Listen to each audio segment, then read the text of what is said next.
जय श्री कृष्ण सभी को, जय माता दी सभी को।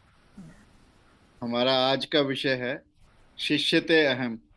यानी जब अर्जुन अपना सब कुछ कह लेता है, जितनी भी बातें कह सकता है, जितने भी बहाने लगा सकता है हम कह सकते हैं, या तरह तरह के भगवान के आगे अपने विचार प्रकट कर लेता है, तो अल्टीमेटली जब भगवान उसे धमकाते हैं और भगवान उसे कहते हैं कि तू कैसी नपुंसकों जैसी बातें करता है, तू कैसी अनार्यों जैसी बातें करता है, तू ऐसी बातें करता है जिनसे तेरे को अपयश मिलेगा, अपकीर्ति मिलेगी, तब करते करते करते दूसरे अध्याय के 7वें श्लोक तक अर्जुन आकर पूरा सरेंडर कर देता है। और फिर अर्जुन कहता है कि कार्पण्य दोष है, अपहृत स्वभाव है, पृच्छामि त्वाम धर्म सम्मूढ़ चेतसा, यत श्रेया, जो मेरे लिए अच्छा हो वो मुझे बता दो। मैं आपका शिष्य हूं, शिष्यते अहम, और मैं आपकी शरण में आया हूं, और जो मेरे लिए अच्छा हो उसका मुझे उपदेश दीजिए। जब तक हमारे अंदर शरणागति ना आए, जब तक हम गुरु के आगे जाकर लेट ना जाएं, दंडवत ना हो जाएं या झुक ना जाएं, तब तक हम ज्ञान को प्राप्त नहीं कर सकते। Actually this is the stage from where the Gita will start, because the Arjun has surrendered completely. Now it's a complete surrender by Arjun, और अब वो भगवान कृष्ण पर छोड़ेगा। दीन बंधु दीनानाथ, मेरी डोरी तेरे हाथ। अब जो अर्जुन बातें कहेगा वो निश्चित रूप से गीता का स्तर अब बदलता चला जाएगा। परंतु अभी तक पूरे पहले अध्याय में केवल अर्जुन बोला, भगवान कृष्ण ने ध्यान से सुना, और जब भगवान कृष्ण बोले तो उन्होंने अर्जुन के अंदर के अहंकार को समाप्त करने का प्रयास किया। और जैसे ही अर्जुन के अहंकार को हिट किया भगवान ने, तो उसके बाद सरेंडर ऑटोमेटिक हो गया। यानी जिस समय हम ये तय कर लेते हैं कि अब समर्पण हुआ, यानी उस समय जब हमारा अहंकार समाप्त होता है तो समर्पण की शुरुआत होती है।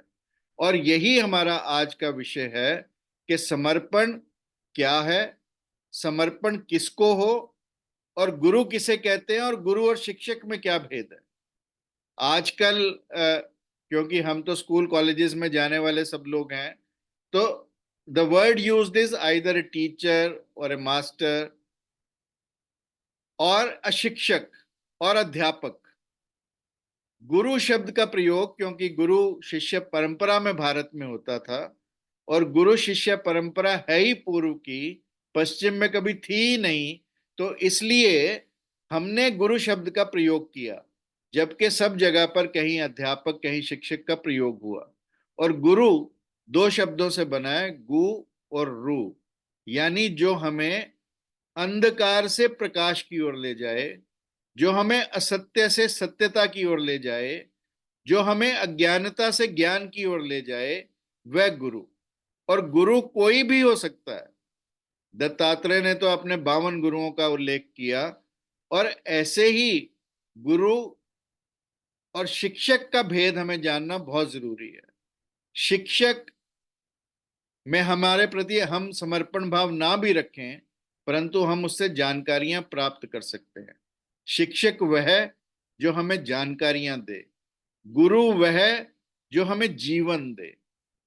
शिक्षक से हमारा संबंध बौद्धिक हो सकता है, यानी बुद्धि बुद्धि का संबंध हो सकता है, परंतु गुरु से हमारा संबंध आत्मीयता का होगा, आत्मिक होगा। और गुरु जो हमारे जीवन में कभी भी धक्के मारने से नहीं डरेगा। जैसे भगवान कृष्ण ने इस बात की परवाह नहीं की जब उन्होंने अर्जुन को नपुंसक तक कहा, क्योंकि गुरु हमारे अंदर के विकारों को समाप्त करता है। और जो शिक्षक है वो हमें कुछ और जानकारियों के साथ ऐड ऑन करके भेज देता है। जबकि गुरु के पास जब हम जाते हैं और वहां से वापस आते हैं, तो हम रूपांतरित होते हैं, यानी ट्रांसफॉर्म्ड होते हैं। गुरु हमें ट्रांसफॉर्म करता है, और शिक्षक केवल कुछ चीजें ऐड ऑन करता है, परंतु गुरु ये कब करेगा? जब हम अपने पात्र को खाली कर देंगे और अपने पात्र को सीधा कर देंगे। क्योंकि गुरु के प्रति समर्पण अत्यंत आवश्यक है। इसीलिए हमने कहा कि हम गुरु के चरणों में पहले दंडवत हो जाते हैं, फिर गुरु हमें ज्ञान देता है। दंडवत इसलिए होते हैं कि हम अपनी बुद्धि को तो अर्पित कर दिया और हृदय का कनेक्शन या आत्मा का कनेक्शन हमने गुरु से कर लिया। और जब हम अपने आप को समर्पित कर देते हैं, जब अपने मैं को समर्पित कर देते हैं, अपने अहंकार को समर्पित कर देते हैं, तो वो कंप्लीट शरणागति हो जाती है। यानी हम नीचे झुककर अपने आप को एक खड्डे की तरह बनाते हैं, ताकि गुरु उसमें अपना ज्ञान जैसे उड़ेलता है। जैसे मान लो हमने कोई झील बनाई तो पानी अपने आप साइडों से आ जाता है, हमें भरने की आवश्यकता नहीं होती। ऐसे ही गुरु का ज्ञान ऑटोमेटिकली हमारे अंदर ट्रांसफॉर्म हो जाता है। और जब भी हम गुरु की बात करते हैं तो दो तीन उदाहरण मैं आप लोगों को देना चाहता हूं कि कोई भी इस दुनिया में ऐसे व्यक्ति नहीं हुए जिनको ज्ञान बिना गुरु के प्राप्त हुआ। हो सकता है कोई इक्का दुक्का उदाहरण मिले, परंतु मन में कोई ना कोई गुरु जरूर रहा होगा, चाहे फिजिकल रूप से ना भी रहा हो। जैसे एकलव्य ने द्रोणाचार्य की केवल मूर्ति रखकर ही ज्ञान प्राप्त कर लिया। गुरु द्रोणाचार्य प्रत्यक्ष रूप में नहीं थे, फिर भी एकलव्य एक इतना अच्छा उनका शिष्य बना जो अर्जुन भी नहीं बन पाया था। ऐसे ही भगवान ने भी यदि इस धरती पर अवतार लिया तो उनको भी गुरु धारण करना पड़ा। जैसे भगवान राम के गुरु थे वशिष्ठ और विश्वामित्र, भगवान कृष्ण इस धरती पर आए तो उनके गुरु थे संदीपन। और जितने भी राजा महाराजा हुए, सबने ब्रह्म सत्ता को राज सत्ता से ऊपर रखा, उनको स्थान हमेशा वही दिया जो गुरु का होना चाहिए, और अपने आप को गुरु के चरणों में रखा। वो चाहे शिवाजी मराठा थे जिनके गुरु समर्थ रामदास थे, वो चाहे महाराणा प्रताप थे जिनके गुरु राघवेंद्र थे, वो चाहे चंद्रगुप्त मौर्य थे जिनके गुरु चाणक्य थे, परंतु सब लोगों ने, इवन सिकंदर जैसे लोगों ने का हमारे यहाँ पर किया जाता है।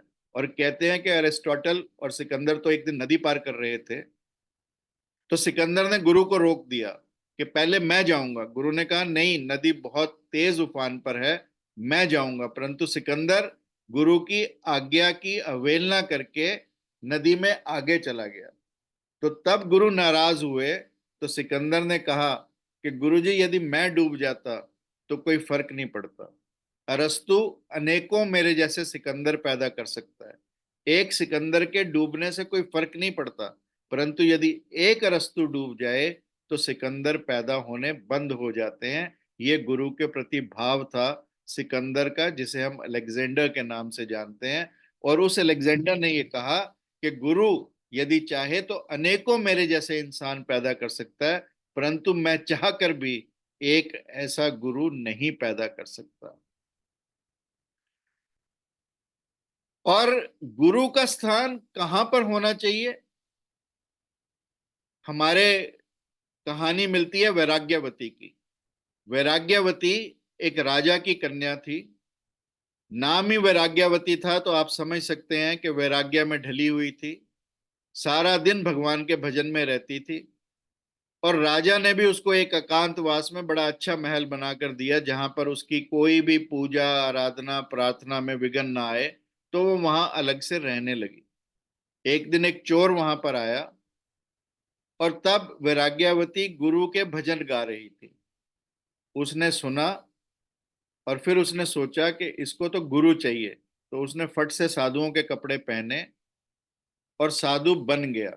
यानी साधु कपड़े पहनने से व्यक्ति बन सकता है, परंतु हो नहीं सकता। साधु होना एक अलग बात है और साधु बन जाना एक अलग बात है। तो वो चोर जो था वो साधु का भेष धारण करके अंदर आ गया तो जैसे ही वैराग्यवती ने देखा कि एक संत आए हैं, प्रणाम किया, तो चोर रूपी संत ने कहा कि मैं जल ग्रहण करना चाहता हूं। वो जल लेकर आई तो उसने कहा कि तेरा कोई गुरु है? उसने कहा मेरा गुरु तो कोई नहीं है। उसने कहा जिसका गुरु नहीं है उससे मैं जल नहीं पीता। तो उसने कहा तो चलो, अब तुम बैठे हो, मैं तुम्हें ही गुरु धारण कर लेती हूँ। तो उसने कहा कि मैं गुरु यहाँ पर तो नहीं बनता, हाँ तू जंगल में चल, मैं वहां चलकर तेरे को दीक्षा दे सकता हूँ। और चलने से पहले अपने सारे आभूषण, अपने गहने, अपने कीमती वस्त्र सब रख ले। और वो उसके झांसे में आ जाती है और उसके साथ चली जाती है। जंगल में जाकर वो चोर रूपी संत उस वैराग्यवती को पेड़ के साथ बांध देता है और उसे कहता है कि देख, अब इस बंधन को मैं ही आकर खोलूंगा, किसी और से मत खुलवा लेना, तब तेरी दीक्षा पूरी करूंगा, तब तेरे को आकर दीक्षा दूंगा। वैराग्यवती बेचारी आराम से बंध गई। वो अपना गठड़ी बांधी, सारे हीरे जवाहरात सोना जो भी था लिया और चल दिया। अब 3 दिन हुए तो भगवान को लगा कि जो तेरी एक भक्त थी वो कहाँ गई? ना आजकल कोई दिया जलाती है, ना कोई धूप बत्ती करती है, ना कोई अगरबत्ती जलाती है, ना कोई प्रार्थना आ रही है, अभी कहाँ गई? ढूंढो। हर एक को अपना भक्त तो प्यारा है। तो भगवान ने नारद जी की ड्यूटी लगाई, भी जाओ और उसको ढूंढ कर आओ। नारद जी कहते वो बंदी पड़ी है पेड़ के पास। कहते जा तो सही उसके पास। नारद जी उसके पास गए और उसे कहा कि मुझे जानती हो? उसने कहा हाँ, क्यों नहीं, आप देवऋषि नारद हैं। तो उसने कहा कि नारद जी ने कि मैं तेरे बंधन खोल देता हूँ। कहती ना ना ना ना ना ना, वो मेरा गुरु कह के गया, वो खुलेगा। तो नारद ने कहा वो कोई गुरु गुरु नहीं है, वो चोर था। कहती चोर कैसे हो सकता है? जिस व्यक्ति ने 3 दिन के अंदर मुझे आपके दर्शन करा दिए, वो चोर कैसे हो सकता है? वो तो पहुंचा हुआ संत था ना। तो अब उसके विश्वास को कौन तोड़े? तो अब नारद जी ने भगवान विष्णु को दिया संदेशा कि वो नहीं मानती भगवान, आप ही खुद ही आ जाओ। तो भगवान खुद आ गए। भगवान खुद आए तो उन्होंने कहा कि भी तूने किसको गुरु धार लिया? तो नारद जी को कहा भी ये मामला टेढ़ा है, ये मानेगी नहीं, तो उसको ढूंढ के ला, कहीं यहीं कहीं सेंध लगा रहा होगा, जाना कहाँ है उसने चोर ने। तो नारद जी उस चोर रूपी गुरु को, संत को पकड़ लाए। और जैसे ही उसको कहा भगवान ने कि भी इसका बंधन बंधन खोल, तो बाकी पैसे वैसों को छोड़। तो जैसे ही उन्होंने उसका बंधन खोला वैराग्यवती का, तो वैराग्यवती ने फट से उस चोर रूपी संत के चरण छुए और कहा, कथा कहती है कि वैराग्यवती ने कहा कि गुरु गोविंद दोऊ खड़े, काके लागू पाए, बलिहारी गुरु आपने, जिन गोविंद दियो बताए। यानी ये गुरु की महिमा है कि चोर भी अगर गुरु का जरा सा भेष बदल कर भी आ गया, तो जो विश्वास करने वाला है, जो समर्पण रखने वाला है, जो श्रद्धा रखने वाला है, वो फिर भी गुरु के स्थान को भगवान के स्थान से कहीं ना कहीं ऊपर रखता है।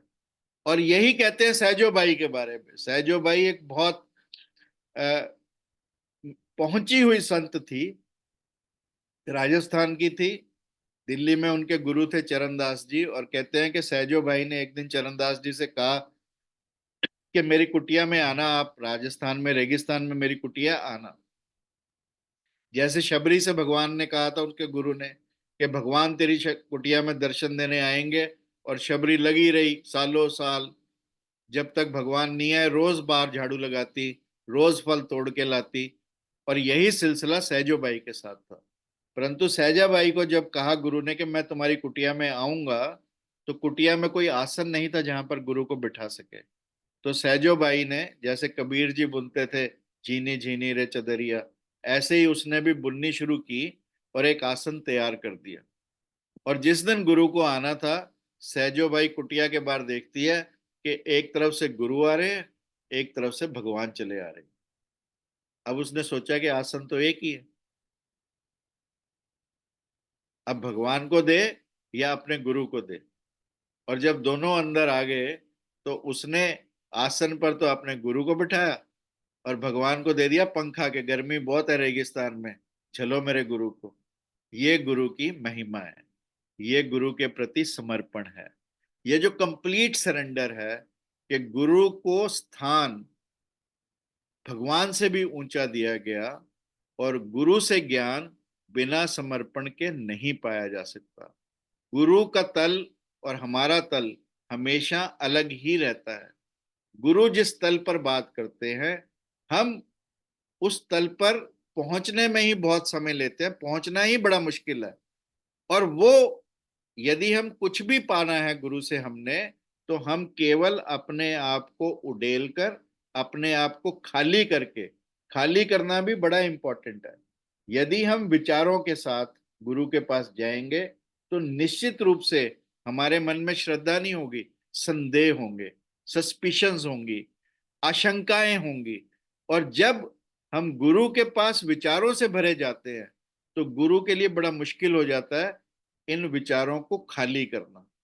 और बिथोवन के बारे में तो कहते हैं, मैंने शायद पहले भी आपको बताया हो कि म्यूजिशियन था, उसके पास जो सीखने आते लोग, उनसे ये पूछता था कि तेरे को कितना म्यूजिक आता है। जैसे किसी ने कहा कि मेरे को सुर लगाने आते हैं, थोड़ी सी मैं गाने की धुन भी निकाल लेता हूँ, तो उसको तो कहता तेरी फीस डबल लगेगी जो लिखी है। और जो कहता मुझे म्यूजिक का कुछ नहीं आता, उसे बिथोवन कहता था कि तेरी फीस आधी लगेगी। तो लोग पूछते थे भाई ये भेद क्यों है। तो बिथोवन ये कहा करते कि इसके मन में जो पहले घुसा हुआ है, पहले उसको निकालूंगा, खाली करूंगा, फिर सही म्यूजिक उसमें डालूंगा। यानी पहले it is about unlearning, then learning, and then relearning. So that is the sequence, कि पहले जो कुछ हमने सीखा है उसे हमें सारा खाली करना होगा। जब हमें गुरु के पास जाते हैं, अपने पात्र को खाली और सीधा, ये दो चीजें हैं जो बहुत महत्वपूर्ण हैं हमारे जीवन में, कि यदि हम इन दो चीजों को अपना पाए, तो हमारा समर्पण लगभग पूर्ण हो जाता है। समर्पण के लिए अपने आप को सुपात्र बनाना, अपने संदेहों को समाप्त करना, ये बहुत महत्वपूर्ण है। और जिसने ये कर लिया, वो कोई ग्रंथ पढ़े ना पढ़े, वो कोई शास्त्र पढ़े ना पढ़े, वो कोई उपनिषद पढ़े ना पढ़े, वो भगवान को पा सकता है। और ऐसा अनेक संतों ने हमारे कर दिखाया। रविदास किसी स्कूल कॉलेज में नहीं गए, कबीर किसी स्कूल कॉलेज में नहीं गए, नानक किसी स्कूल कॉलेज में नहीं गए, दादू किसी स्कूल कॉलेज में नहीं गए, मीरा किसी स्कूल में नहीं गई। सब लोगों ने केवल और केवल श्रद्धा और समर्पण से भगवान को पाया, और ऐसा पाया जिसे आज दुनिया पूजती है। पूर्ण पोला एक नाथ जी का एक शिष्य था। महाराष्ट्र में जो लोग महाराष्ट्र के हैं, कहाँ गई शशि जी? जो लोग महाराष्ट्र के हैं, वो लोग जानते हैं कि वहाँ पूर्ण पोली होती है। पूर्ण पोली थोड़ी, है ना, पूर्ण पोली खाते हैं महाराष्ट्र में। तो एक नाथ जी क्योंकि महाराष्ट्र में थे, तो उनका एक शिष्य था जो सारी पूर्ण पोली खा जाता था। तो एक नाथ जी ने उसका नाम ही पूर्ण पोला रख दिया कि ये नाम ही इसका पूर्ण पोला है। परंतु पूर्ण पोला इतना श्रद्धा का भाव रखता था एक नाथ जी के प्रति, कि जब एक नाथ जी बूढ़े हुए और उसने श्रद्धा से भगवान को पा लिया, जो एक नाथ जी का स्तर था वहां तक पहुंच गया। और जब एक नाथ जी अपने अंतिम समय में अपना ग्रंथ लिख रहे थे, तो उन्हें लगा कि अब तुम्हारा शरीर शायद साथ छोड़ देगा, क्योंकि बीमार रहने लगे। तो उन्होंने कहा अपने सभी शिष्यों को बुलाकर कि मेरे इस ग्रंथ में यदि कुछ छूट जाए, तो उसे पूर्ण पोला पूर्ण कर देगा। अब जो बाकी शिष्य थे वो कहते ये पूर्ण पोला, इसने कभी कोई लिखना नहीं आता, पढ़ना नहीं आता, कोई ग्रंथ नहीं जानता, ये क्या करेगा। उन्होंने एक नाथ जी से कहा कि और तुम्हारा खुद का बेटा है, हरिदत्त उसका नाम था, जिसको सारे वेद आते हैं, सारे उपनिषद आते हैं, उसको क्यों नहीं कहते आप, इसको क्यों कहा। तो उन्होंने कहा कि मेरा बेटा जरूर है, ज्ञानी भी जरूर है, परंतु उसका मेरे प्रति श्रद्धा और समर्पण कम है, क्योंकि वो मेरे अंदर केवल पिता के भाव को रखता है, बेटे और पिता के भाव को रखता है, श्रद्धा नहीं रखता जो पूर्ण पोला रखता है। इसलिए मैंने श्रद्धा को चुना है, और श्रद्धा से सभी ग्रंथ पूर्ण किए जा सकते हैं। श्रद्धा से भगवत्ता को पाया जा सकता है, परमात्मा को पाया जा सकता है। द ओनली एंड ओनली की इज पूर्ण समर्पण। और जिस दिन हम ये कर पाए, उस दिन हमारे लिए दुनिया बदलने लगती है। उस दिन हमारे सभी संदेश समाप्त हो जाते हैं। उस दिन ऑटोमेटिकली गुरु का ज्ञान हमारे अंदर, जैसे कुएं में जल ऑटोमेटिकली आने लगता है, ऐसे ही हमारे अंदर गुरु का ज्ञान घटित होने लगता है। और गुरु शिक्षक, जैसा मैंने कहा शुरू में ही, हमें जानकारियां देता है, गुरु हमें जीवन देता है। शिक्षक हमारे जीवन में कभी क्रांति नहीं ला सकता, गुरु हमारे जीवन में क्रांति ला सकता है। शिक्षक हमें कभी रूपांतरित नहीं कर सकता, गुरु हमें रूपांतरित कर सकता है। और यही गुरु की महिमा है। और ये केवल और केवल संभव तभी है जब हम पूर्ण रूप से, टोटल सरेंडर जिसे कहते हैं, once it is there, then we get everything from the guru. That is what was today's topic. Thank you very much for listening me patiently. Jai Shri Krishna.